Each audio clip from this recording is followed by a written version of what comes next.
왜? 왜 그러냐? 왜 그래? 목이 너무 말라. 마실 거 없어? 진짜? 오빠 좀 전에도 물 마셨잖아. 그러게. 그런데도 그래도 또 목이 목이 말라? 잠깐만요. 목이 마르네. 내가 봤을 때는 제가 단순히 목이 마른 정도가 아니라 근본적인 어떤 문제가 있는 것 같아요. 그걸 해결해야 될 것 같은데. 그래. 이제? 내가 보기에도 영적인 목마름인 것 같아. 그치? 아닌 거. 소리 하는 거야. 걱정하지 마. 나 진짜 지금 목이 마르다고. 걱정하지 마. 지금 진짜. 수업을 시작하면 이제 영적인 생명수가 콸콸 흘러넘쳐. 그렇지. 그래? 어. 진짜로? 기대. 기대. 근데 나 진짜 목이 마르다고. 야, 지금 뭔 소리 하는 거야? 목이 마르다고.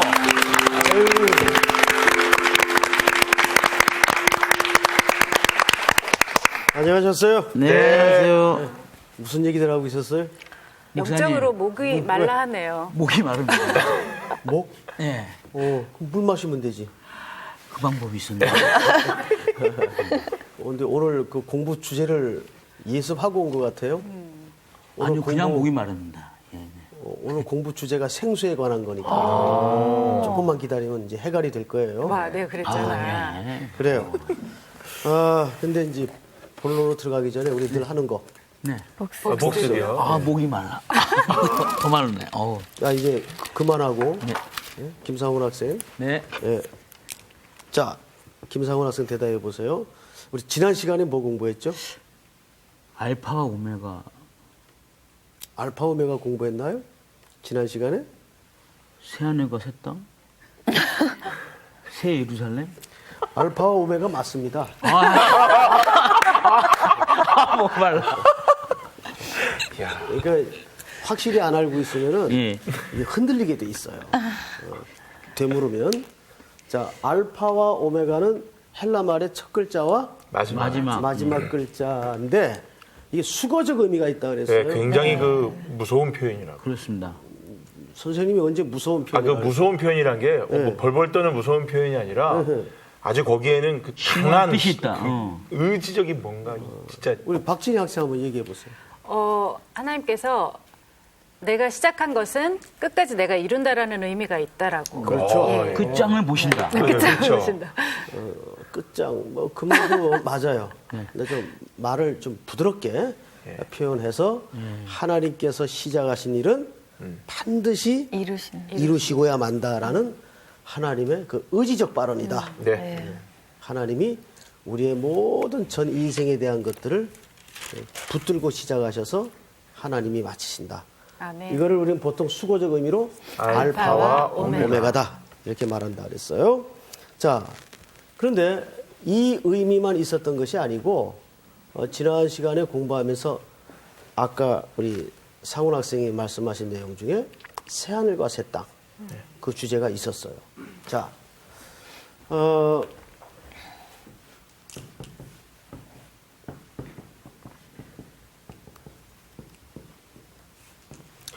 새 하늘과 새 땅이 이루어질 것이죠. 네. 자, 그러면 여기서 말하는 새 하늘, 새 땅이라는 것은 우리의 현재의 이 누추하고 제한적이고 누더기 같은 모든 일상들이 고쳐진다. 이런 의미가 아니고 본질적인 새로움이라고 그랬어요. 네. 새로운 창조. 네. 누구 안에서? 그리스도 안에. 그리스도 안에서. 그러니까 고린도서에서 사도 바울이 기록한 내용 중에 그런 중 누구든지 그리스도 안에 있으면 새로운 피조물이라. 거기에서 새로움이라는 말은 반드시 누구를 전제해야 되냐면 그리스도를 전제해야 돼요. 그러니까 그리스도 안에 있어서만이 이 창조의 의미가 온전해지는 겁니다. 네. 아시겠죠? 네. 새하늘과 새 땅은 본질적 새로움을 말하는 것이다. 그리고 중요한 얘기가 또 하나 있었어요. 혹시 누가 대답할 수 있겠어요? 지난 시간에 공부가 크게 세 가지 이제 기둥을 가지고 있었는데 첫째는 알파와 오메가 되시는 그리스도. 둘째는 그리스도 안에서의 새하늘과 새 땅의 완성. 네. 마지막은 뭐가 있었는데? 새 예루살렘? 옳지. 예. 와. 새 예루살렘. 예루살렘 성을 얘기하죠. 그죠? 자, 그런데 이 성이 누구를 비유하고 가르치는 것이라고 선생님이 누누이 강조를 했어요. 누구를 묘사하는 그림이었죠? 우리 김상훈 학생 대답을 했으니까 마무리를 한번 해보세요. 그 로마의 표정이 아니신 것 같아요. 성전인데요. 그 성전이 우리 그렇죠. 네. 그렇죠. 그렇죠. 이 예루살렘 성은 어떤 보이는 가견적 건물을 말하는 것이 아니고 상징적인. 우리 성도들의 공동체를 네. 비유한 그림이었다. 네. 기억나죠, 이제? 네. 이것이 지난 시간에 세 가지 큰 주제였습니다. 오늘의 말씀은 요한계시록 53강 생명수의 강. 송태근 목사님 강의 시작해 주세요.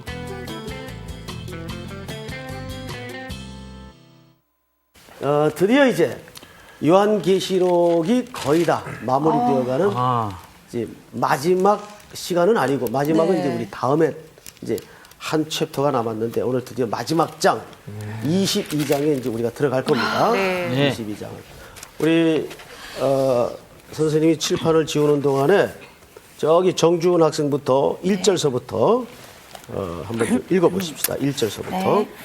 또 그가 수정같이 맑은 생명수의 강을 내게 보이니 하나님과 및 어린 양의 보좌로부터 나와서 길 가운데로 흐르더라. 강 좌우에 생명나무가 있어 12가지 열매를 맺되 달마다 그 열매를 맺고 그 나무 잎사귀들은 만국을 치료하기 위하여 있더라. 다시 저주가 없으며 하나님과 그 어린 양의 보좌가 그 가운데 있으리니 그의 종들이 그를 섬기며 그의 얼굴을 볼 터이요 그의 이름도 그들의 이마에 있으리라. 우리 한번 같이 읽을까요? 시작. 다시 밤이 없겠고 등불과 햇빛이 쓸데없으니 이는 주 하나님이 그들에게 비치심이라. 그들이 세세토록 왕 노릇하리로다. 아멘. 요한계시록이 맞춰지면서 결국 모든 성도들의 이 말씀을 공부한 결론의 소망이 뭐냐면 주 예수여 오시옵소서. 네. 다음 시간에는 선생님하고 우리 학생들이 공부를 마치면서 이런 찬송을 좀 같이 하고 싶어요. 그러니까 예습 좀 해오세요. 찬송을. 네. 주님 다시 오실 때까지. 네. 계시록 공부 끝내면서 그 찬양을 같이 함으로써 이제 1년여 우리 계시록 강의를 대단원에 이제 막을 내릴 겁니다. 그러면 이제 오늘 계시록의 실질적인 이제 결론으로 한번 들어가 보십시다. 오늘 내용은 굉장히 이렇게 구구절절이 굉장히 이게 아름답고 흐뭇하고 영적인 황홀함을 우리에게 네. 던져주지 않습니까? 네. 자, 그런데 선생님이 아까 복습을 왜 했는가 하면 오늘 내용이 지난 시간과 굉장한 밀접한 관계를 갖고 있습니다. 네. 1절을 보세요. 그가 수정같이 맑은 생명수의 강을 내게 보이니 하나님과 및 어린 양의 보좌로부터 나와서 자, 저를 보세요. 우리 학생들. 비록 우리가 글자나 문자로 된 하나님의 말씀을 읽지만 이 말씀을 읽으면서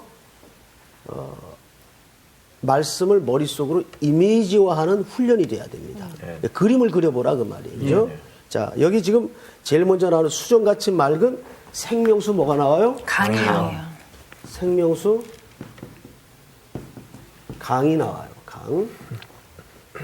이제 오늘 거의 주제가 이제 이 부분에 초점이 맞추어지고 우리 김상훈 학생이 목말랐던 그 부분이 영육간의 해갈이 될 겁니다. 그래서 기대하시고. 자, 이 부분을 우리가 조금 비교해 볼 본문이 하나 있는데 우리 반장. 네. 21장 6절을 한번 찾아보세요. 21장 6절. 앞으로 한 장만 넘기면 있죠? 예. 또 내게 말씀하시되 이루었도다. 나는 알파와 오메가요 처음과 마지막이라. 내가 생명수 샘물을 목마른 자에게 값없이 주리니. 아멘. 아멘. 거기 보시면 생명수 뭐가 나오죠? 샘물. 네, 생명수 22장에서는 생명수 강이었어요. 네. 근데 21장 방금 읽은 6절에서는 생명수 샘물. 샘물. 잘 보세요. 강하고 생물하고 어느 쪽으로 확대됐어요? 강이요. 강 쪽으로 확대가 됐죠? 네. 예, 지금 이 흐름이 이 물이 확대가 돼요. 네. 넓어지고 많아진단 말이에요. 그죠? 샘물에서 강으로 변해 있죠? 자, 그런데 또 조금 짚어볼 것은 더 큰 규모로 확대가 되고 22장에서 보니까 이렇게 돼 있어요. 수정같이 뭐예요? 맑은. 맑은. 자, 첫째, 더 크고 확대된. 네. 확대. 맞죠? 네. 그 다음에 두 번째는 맑은 수정. 물. 세 번째는 이 물이 어디로부터 흘러나오죠? 하나님과 어린 양의 보좌로부터. 그렇죠. 하나님과 어린 어린 양의 양의 보좌. 근데 하나님과가 아니죠. 하나님과 및 그렇죠. 하나님과 및 어린 양의 보좌. 양의 보좌. 보좌. 그럼 여기서 우리가 한 가지 조금 거르고 지나갈 그 내용이 있어요. 뭐냐면 어린 양은 당연히 누구를 가리키죠? 예수님. 예수님을 가리켜요. 근데 이 예수님과 하나님을 어떻게 지금 놓고 있어요? 동격으로 놓고 있어요. 예. 여기에서 우리가 삼위일체 하나님의 일하심을 보는 겁니다. 네. 네. 이 보좌는 어린 양의 보좌이기도 하면서 하나님의 보좌. 하나님의 보좌이기도 합니다. 네. 그러니까 여기에서 우리가 예수님은 바로 곧 하나님이시다. 하나님이시라는 것을 금방 알 수가 있어요. 네. 그런데 놀랍게도 이제 후반에 공부 시간을 이제 지나가 보면 이 계시록 22장에서 삼위 하나님의 동역의 역사, 협동의 역사가 그대로 드러납니다. 네. 아주 놀라운 그러니까 구원이라는 것은 우리의 전 인생에 걸친 사건인데 구원은 내가 그냥 죽을 자리에서 건진받은 요 팩트만이 구원이 아니에요. 그죠? 네. 구원은 그리고 나서 또 하나님의 목적지까지 하는 것. 가는 전 과정을 말한다 그 말이에요. 근데 이 전 과정에 따로따로 성령님이 할 역할이 따로 있고 이게 아니라 삼위 하나님께서. 삼위 하나님의 역사가 그렇지. 함께 동역이 이루어지는 거예요. 그게 계시록 22장에 그대로 드러나고 있습니다. 자, 여기서 일단 하나님과 및 어린 양의 보좌로부터 이 생명수 강이 흘러나와요. 자, 그러면 이 부분을 조금 더 이제 생각을 해볼 문제가 있는데 여기서 말하는 생명수 강은 과연 어떤 내용을 배경으로 한 것일까? 그 배경을 조금 알고 있어야 오늘 계시록 22장에서 말하는 이 강이 뭘 말하고 싶은지를 네. 우리가 알게 됩니다. 네. 그런 의미에서 자, 우리 언어 학생이 창세기 2장을 좀 찾아볼까요? 2장을 열어놓고 창세기 2장 열어놓고 자, 저를 잠깐만 보세요. 계시록을 우리가 쭉 이제 오랜 시간 공부하다 보니까 계속 어디하고 자꾸 이렇게 성경이 짝이 되죠. 구약. 네. 묵시. 묵시 문학도 있지만은 항상 창세기의 내용과 짝이 됩니다. 네. 이 계시록은. 그래서 계시록 공부를 하다 보면 뭐를 반드시 알아야 돼요? 창세기 내용을 반드시 알아야 돼요. 특별히 창세기의 원역사에 대해서 정확히 알고 있어야 됩니다. 2장을 9절서부터 누가 한번 읽어보세요. 네. 여호와 하나님이 그 땅에서 보기에 아름답고 먹기에 좋은 나무가 나게 하시니 동산 가운데에는 생명나무와 선악을 알게 하는 나무도 있더라. 강이 에덴에서 흘러나와 동산을 적시고 거기서부터 갈라져 내 근원이 되었으니 첫째 이름은 비손이라. 금이 있는 하윌라 온 땅을 둘렀으며 그 땅의 금은 순금이요 그곳에는 베델레헴과 호마노도 있으며 둘째 강의 이름은 기온이라. 구스온 땅을 둘렀고 셋째 강의 이름은 히데겔이라. 아수르 동쪽으로 흘렀으며 넷째 강은 유브라데로라. 네. 거의 넷째 강까지만 하십시다. 네. 네. 자, 거기 강이 몇 개가 나옵니까? 네. 네 개예요. 네, 4대강 문제가 이때부터 있지 않았나. 이거 그냥 조금입니다. 예. 근데 이 네 개 강 이름을 한번 좀 머릿속에 염두에 두십시다. 네. 첫째 강은 비손강, 둘째 강은 기혼, 기- 셋째는 히데겔. 히데겔, 넷째는 유브라데. 유브라데. 이 네 강이 어디서부터 지금 나누어지죠? 에덴에서 에덴에서 흘러나온 흘러나와 흘러나옵니다. 그런데 거기에 보시면 구절을 잘 보세요. 여호와 하나님이 그 땅에서 보기에 아름답고 먹기에 좋은 나무가 나게 하시니 동산 가운데는 무슨 나무와 무슨 나무? 생명나무와 선악을 알게 하는 나무. 이제 독자들이 성경을 읽으면서 헛갈리는 게 뭐냐면 생명나무와 선악을 알게 하는 나무가 같은 나무 네, 모양. 그렇게들 알고 계시죠. 성경은 그렇게 말하고 있질 않죠.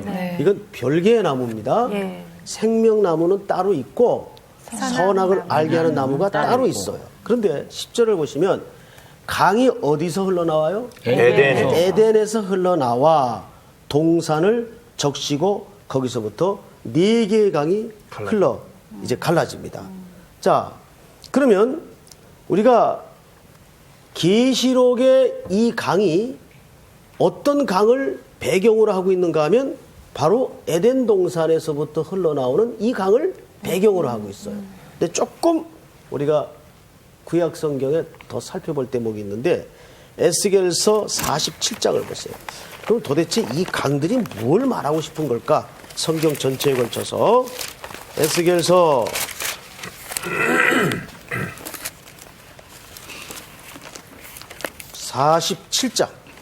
47장 누가 찾았으면 몇 절서부터 읽냐면 7절서부터 쭉 한번 읽어보세요.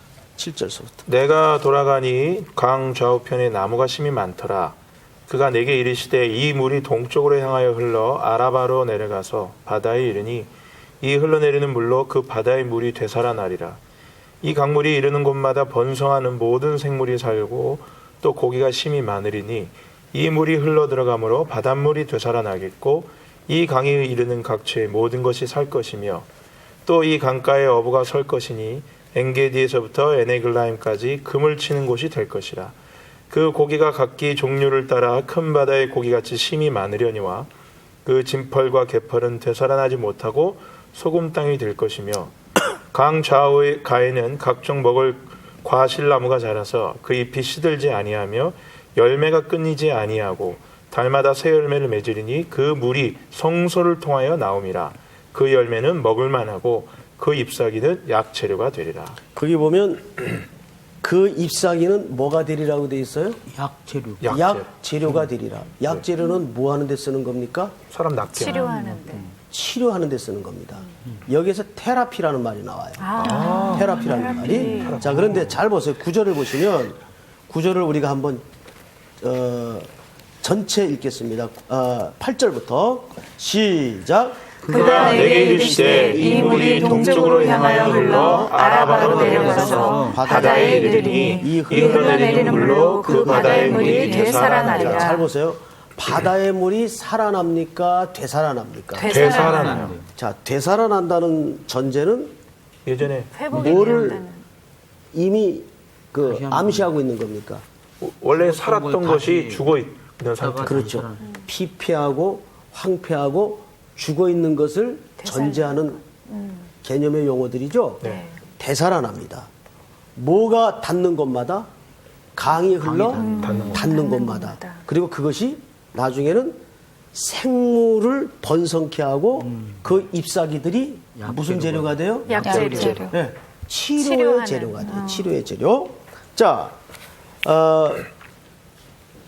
여기에서 이제 많은 그 용어들이 생성이 되는데 바로 요즘 많이 그 쓰는 용어 중에 테라피라는 말 많이 쓰죠.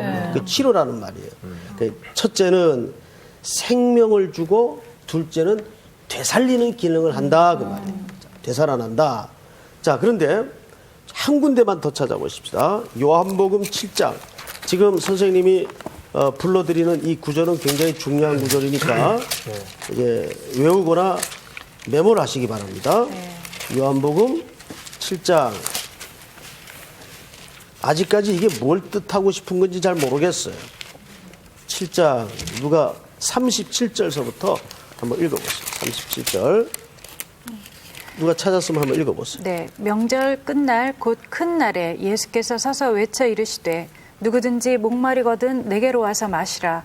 나를 믿는 자는 성경의 이름과 같이 그 배에서 생수의 강이 흘러나오리라 하시니. 자, 거기에 뭐가 흘러나와요? 생수의 강. 계시록에 등장한 저 생수의 강이 표현이 등장을 하고 있어요. 네. 그런데 계속 읽어보세요.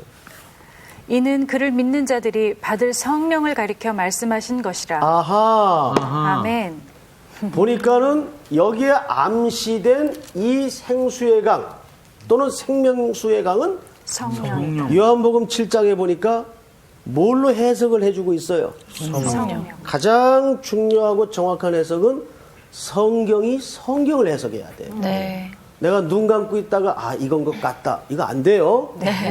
내가 계시를 받았는데 이거 없어요. 가장 정확한 것은 성경이 성경을 어떻게 해석하느냐. 근데 요한복음 7장에 보니까 그 일관된 생명수의 강을 뭐로 해석해요? 받으실 성령을 가리켜 말씀하신 것이라. 이제 한 가지 의문이 풀렸습니다. 안개가 걷혔죠? 네. 자, 계속 읽어보세요. 39절까지. 예수께서 아직 영광을 받지 않으셨으므로 성령이 아직 그들에게 계시지 아니하시더라. 네. 이때는 성령이 존재하지 않았다는 그 말이 아니고 보내지 않은 공개적으로 않았다. 공식화해서 임하지 않았다 그 말이에요. 네. 계속 구약에도 성령님의 활동과 역사는 있으셨다. 있었고 천지를 만드실 때도 성령님은 함께 하셨다. 개입하셨어요. 근데 문제는 여기 아직 계시지 않았다는 말은 예수님이 승천하지 않으셨기 때문에 뭐예요? 이 구속을 완성하기 위해서는 예수님 십자가에 죽으시고 승천하셔야 돼요. 그래야 누구를 보내신다고 약속하셨습니까? 성령. 내가 성령을 보내겠다. 성령이 오셔서 우리 성도들의 일생 속에 가장 하시는 중요한 기능과 역할이 뭐냐? 누가 고린도전서 12장을 한번 열어보세요. 고린도전서 12장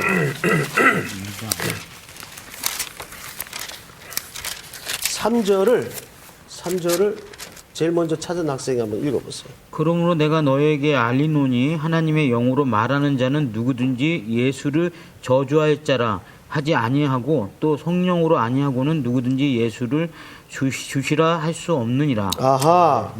성령님이 오셔서 이분이 오셔서 제일 먼저 우리에게 해주시는 역할이 뭐예요? 예수를 예수님을 알게. 예수를 주라고 주님으로 깨닫게 해주시는 역사예요. 그러니까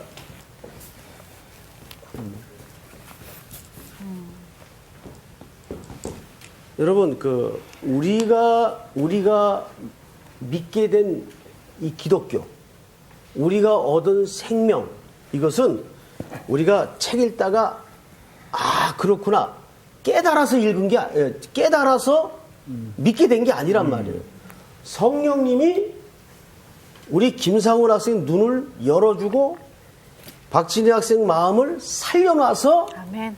고백하게 만든 게 누구의 역사예요? 성령님의 역사. 근데 우리는 그거를 수사학적인 표현으로 뭐라 그래요? 믿으니 이런 표현을 쓴단 말이에요. 네. 그러니까 마치 그 용어가 내 우리의 쪽에 네. 근거가 있는 것처럼 오해할 수가 있단 말이에요. 아니에요. 이런 거죠. 제가 이 계시록 초기에 한번 예를 들은 것 같은데 여기 이제 나무가 있어요. 그죠? 그리고 여기 이제 사람이 이렇게 죽어 있는데 시체가 하나 죽어 있어요.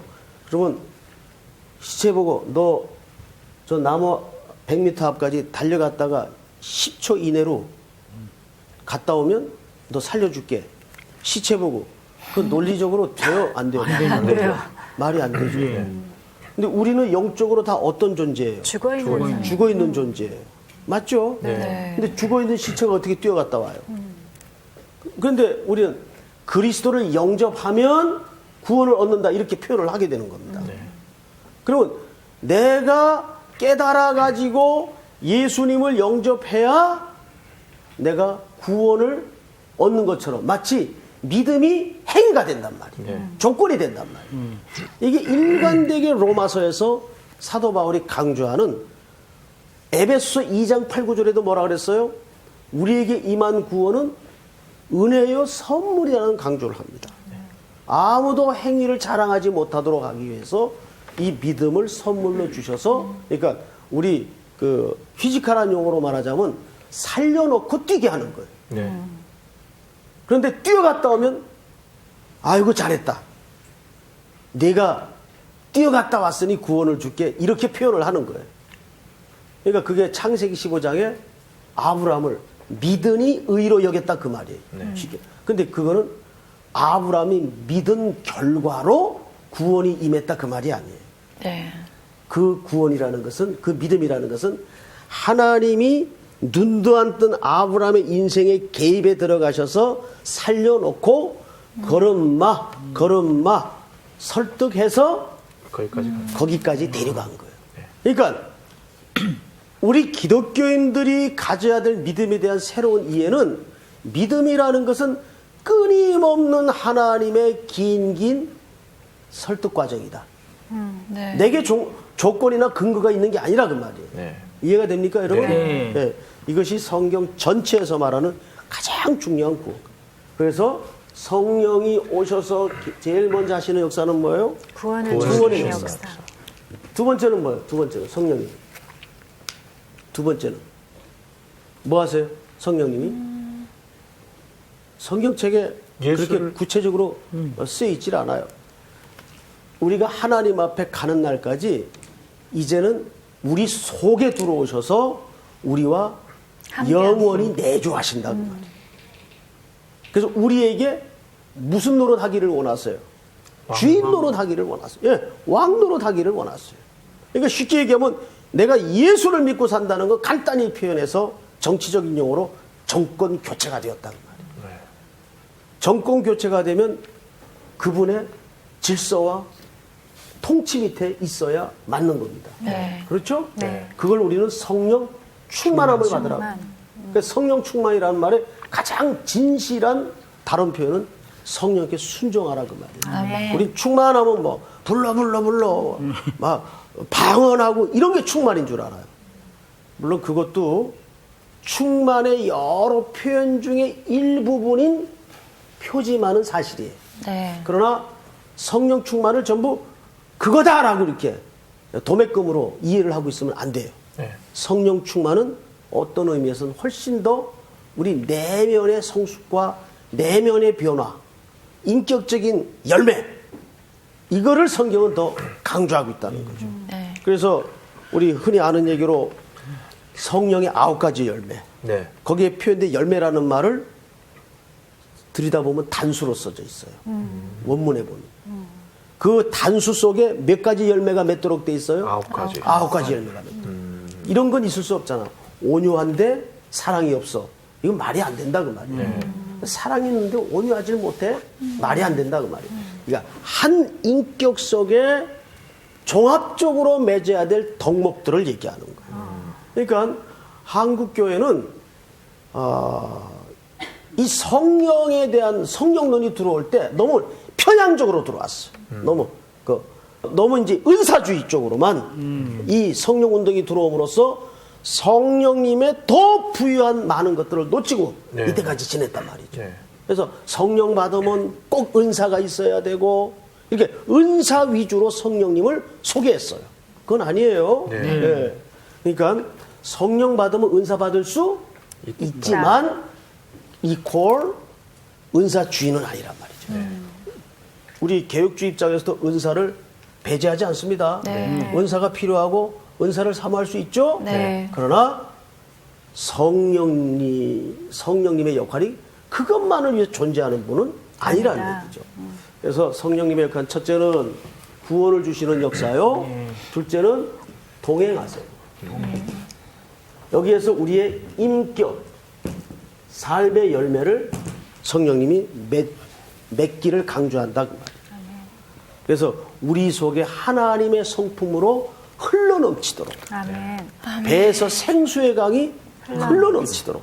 그래서 내 속에 받은 은혜가 흘러넘칠 때 우리가 김상훈 학생한테도 박진희 학생한테도 오태근 학생한테도 정중훈 학생한테도 주님의 사랑을 이렇게 나누어 줄 수 있는 거지. 나도 찔찔거리는데 뭐 나눠줄 게 있어요. 그렇죠? 네. 그러니까 우선 내가 넘쳐야 돼요. 아멘. 누구의 것을? 성령님의 은혜로. 네, 자, 성경을 좀 보십시다.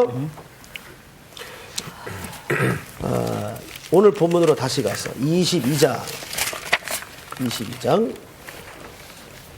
2절을 볼까요? 2절. 길 가운데 흐르더라. 강 좌우에 생명나무가 있어 12가지 열매를 맺되 달마다 그 열매를 맺고 그 나무 잎사귀들은 만국을 여기 치료가 나오죠. 아까 어디서 봤죠? 에스겔서 47장에서 자 보세요. 구조가 이렇게 돼 있어요. 강이 흘러서 모든 만물을 되살리고 그 물에 데여진 곳곳마다 죽었던 생명들이 피어나고 네. 그 잎사귀들은 만국을 치료하는 약이 됐어. 약재료가 됐다. 그래서 여기 보니까 치료하기 위하여 있더라. 그러니까 하나님은 궁극적인 목적이 우리 지금까지 계시록 보면은 좀 험한 얘기들 많이 나왔죠. 뭐 불이 떨어지고. 근데 그것은 심판의 모습으로 보이지만은 결국 하나님의 궁극적인 목적은 우리를 살리고자 하는 데 목적이 있는 거예요. 이해가 됩니까, 여러분? 네. 예. 자, 그래서 3절을 볼까요? 우리 다 같이 한번 시작. 다시 저주가 없으며 하나님과 그 어린 양의 보좌가 그 가운데 있으리니 그의 종들이 그를 네, 섬기며. 거기까지 끊고 자, 다시 뭐가 없어요? 저주가 없으며. 저주 좋아할 사람 없죠? 네. 자, 여기서 이 저주라는 말에 대해서 조금 깊이 우리 저기 반장 한번 대답해 보세요. 반장이 이해하는 저주받은 사람은 뭐가 저주받은 사람이에요? 그 깨닫는 영이 없는 거. 깨닫는 영이 없는 거. 자기가 자기 잘못을 했는데 예. 그거를 정말 모르는 그 상태를 저는 그렇게 표현을 많이 무지? 네, 무지. 네. 알지 못하는 상황. 예, 아주 그 중요한 얘기를 했어요. 성경에서 이 무지가 큰 죄입니다. 네. 가끔 가다 보면 그 주차장 정문 딱 입구에 네. 누가 아주 그냥 간격을 딱 맞춰가지고 대놓고 차를 대놓고 바람과 함께 사라진 경우가 있어요. 차는 나가야 되는데 네. 핸드폰을 해도 전화도 안 받고 오지도 않고 나는 나가요. 빨리 성서학당 가서 학생들 가르쳐. 미치지. 네. 그래서 막 부글부글 막 뚜껑이 열렸다 닫혔다 열렸다 닫혔다 하고 있는데 왔어. 네. 어떻게 해야 돼? 그래도 이 성서학당 선생 아니에요. 표정 관리를 해야 될 거 아니에요. 속은 끓지만 아니 왜 전화를 안 받으세요? 그리고 이 주차장 앞에다 이렇게 차를 대놓고 가시는 분이 어디 있어요? 이제 속은 끓지만 어디 있어요? 얘기를 해요. 네. 뭐라 그런지 아세요? 몰랐어요. 환장하는 거죠. 예, 미친. 아니 모를 게 따로 있지. 여러분 모르는 건 모르는 건 저주다. 죄입니다. 죄. 아, 죄. 이 성경에서 모르는 걸 굉장히 큰 죄로 알고 있어요. 무지. 네. 지금 좋은 얘기를 했어요. 그런데 그거보다 이제 그것도 하나의 유형인데 그거보다 더 저주가 뭘까요? 모르는 것도 저주예요, 사실은. 알면서도 계속 하는 거예요? 그게 모르니까 그렇지. 아, 그렇죠. 예. 결국 몰라서 그렇더라고요. 모르는 것보다 더 무서운 죄가 있어요. 저주가. 모르는 아, 것보다. 뭔가 선곡이 떠오르긴 하는데 얘기를 못 하겠어요. 바로 오늘 이 저주라는 단어에서 그 의미를 좀 풀어줄게요. 여기 보시면 저주라는 표현이 있지 3절에 네, 네. 이 말이 헬라 말로 카타 데마 그러니까 이렇게 돼 있어요. 카타 데마 이렇게 씁니다. 뭐 이건 그냥 따라 안 써도 돼요. 네. 이 카타 데마라는 말은 무슨 말인가 하면 이제 저주라고 표현되어 있는데 이 단어 뜻을 찾아가 보면 아담과 하와가 에덴에서 추방될 때 추방하다 그 뜻이에요. 추방하다. 자, 그러면 잘 생각해 보세요. 이 쫓겨났다 그 말이죠. 네. 우리 그 어릴 적에 쫓겨난 경험 혹시 있는 학생 한번 손 들어보세요. 나 쫓겨난 경험 있다. 저는 없는데. 우리 오태근 학생이 경험이 있을 것 같은데. 있을 것 같은데. 쫓겨난 적 없는데요. 쫓겨난 경험 없어요? 네. 쫓긴 적은 우리 있죠. 이제 그 아침에 어릴 때 자고 일어나면 나도 모르는 사이에 이제 역사 공부를 이불에다가. 그러면 뭐 쓰고 쫓겨나죠? 키. 그래. 키 쓰고 소금 오도라. 소금 얻어오라고 쫓겨납니다.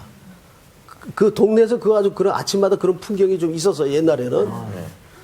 근데 그 어릴 때 대문 밖에 부모에 의해서 밀쳐내질 때 네. 그 공포스러움이라는 거는 안 겪어본 사람은 몰라요. 김상훈 학생 쫓겨난 경험 없어요? 없습니다, 저는. 아, 그래요? 어릴 땐 말 잘 들은 모양이에요. 정말 착한 아이였어요. 커가면서 말을 안 듣는. 자, 여기 보세요. 여기서 카타데마라는 말이 카타데마. 부모로부터 쫓겨난다고 말이에요. 그러면 이 저주라는 말이 원뜻이 추방되다 말이에요. 추방되다. 그럼 추방되면 뭐가 끊어집니까? 하나님과의 관계. 그렇죠. 부모와의 관계가 끊어지는 거예요. 제일 무서운 말이 뭐예요? 호족파. 이거 호족파. 제일 무섭죠. 네. 근데 부모님들이 그 막판에 하는 얘기죠. 예. 그리고 실제로 호적 파는 경우는 없죠. 지우죠, 그거는 끝난다는 얘기니까. 예? 그러니까 여기서 카타데마라는 말은 추방하다, 내쫓다, 관계가 끊어지다 그 말이에요. 근데 다시는 그러한 일이 있을 없다. 것이다? 없다. 없다. 누가 중보자 역할을 했기 때문에 어린냐. 어리냐. 네. 예수님이 쫓겨난 상원이를 손을 잡고 들어와라. 가자. 예. 내가 아버지한테 얘기해 줄게. 가자. 이래서 예수님 손에 붙들려서 가는. 이게 놔, 이거. 무슨 말인지 알겠어요? 네. 왜 붙들고 있으면 어떡해. 그래. 이술과 좋아서. 신분을 모르 그러니까 정말 주님의 은혜가 주님이 잡아주는 손이 없었다면 우린 지금도 어둠과 흑암에서 슬피 울며 이를 갈고 있을 존재밖에 안 돼요. 그런데 오늘 3절에 보니까 뭐라 그래요? 다시는 저주가 없으며 하나님과 그 어린 양의 보좌가 그 가운데 있으리니 그의 종들이 그를 섬기며. 자 보세요. 여기 또 그의 종들이 그를 뭐 한다고요? 섬긴다. 자, 우리 섬긴다는 말이 무슨 뜻일까요? 이게 이제 우리 번역 성경의 한계인데 이 번역 성경에 표현된 대로만 이해를 한다면 섬긴다 그러면 이렇게 서비스하고 헌신하고 봉사한다 이렇게 돼 있어요. 네. 여러분 혹시 서비스를 예배라고. 그렇죠. 네. 가장 최고의 서비스는 뭐예요? 예배예요. 여기서 말하는 이 섬긴다는 말이 우리가 어떤 액션을 가지고 봉사한다는 그런 개념이 아니에요. 여기서는 확고한 예배를 얘기합니다. 예배가 뭐 하는 겁니까? 월십이라고 그래요. 네. 월스. 그러니까 가치를 그분께 돌린다는 거예요. 네? 그러니까 하나님으로 인정하는 인간의 모든 최종적 표현. 그게 뭐예요? 예배. 모든 이 땅의 참된 가치를 그분께 돌리는 거예요. 그게 예배예요. 이게 서비스예요. 이게 섬기는 거예요. 그러니까 결국은 이 일을 위해서 모든 만민들이 주께 경배의 자리에 나오도록 하나님께서 이 구원의 역사를 지금 끌고 가시는 거예요. 아멘. 종국에는 이 그림이 완성될 거란 말이죠. 이 계시록 말미에. 그래서 맞아보십시다. 4절. 그의 얼굴을 볼 터에 그의 이름도 그들의 이마에 있으리라. 자, 이마에 있다는 말이 무슨 말? 이제 소유가 됐다. 네, 확증. 우리 그 시골에 가면 우리 집 소 뭐예요? 예. 도장 찍어놓죠. 예. 그 불도장 찍어놓잖아요. 이거 소유란 말이에요. 이마에 있다는 말은 김상훈, 박진희, 오태근, 정주원 다 이제는 내 자녀다. 다시는 저주의 관계가 이제 없는 겁니다. 그리고 보세요. 뭐와 뭐를 볼 터이요? 얼굴과 얼굴을 볼 터이요. 과거에는 우리가 하나님의 얼굴을 대면할 수 있었어요? 없었어요? 없었어요. 대면하면 죽어요. 왜? 죄덩어리이기 때문에. 그런데 어린 양의 두루마리에 우리 모든 주홍같이 붉은 죄가 다 씻어진 겁니다. 이 사실을 믿으시죠? 네. 씻어졌기 때문에 다시는 그런, 근데 계속 사탄은 거짓말을 해요. 너 그러고도 네가 집사냐? 너 그러고도 내가 목사냐? 이렇게 계속 공격을 해요. 그러니까 사탄이 하는 기능은 고소자예요, 고소자. 검찰 역할이에요. 계속. 그런데 우리는 어떤 무기를 들이대도 확고한 기초가 하나 있어요. 지난 시간에 배웠어요. 다음 시간에도 이제 우리 공부할 내용 중에 또 일부분입니다만은 내가 누구의 터 위에 인생의 집을 쌓고 있느냐. 기억나요, 안 나요? 나요. 마태복음 7장 말씀. 기억나죠? 예. 자, 이제 마무리를 좀 하겠습니다. 창세기 3장 16절에서 19절까지 한번 다시 보십시다.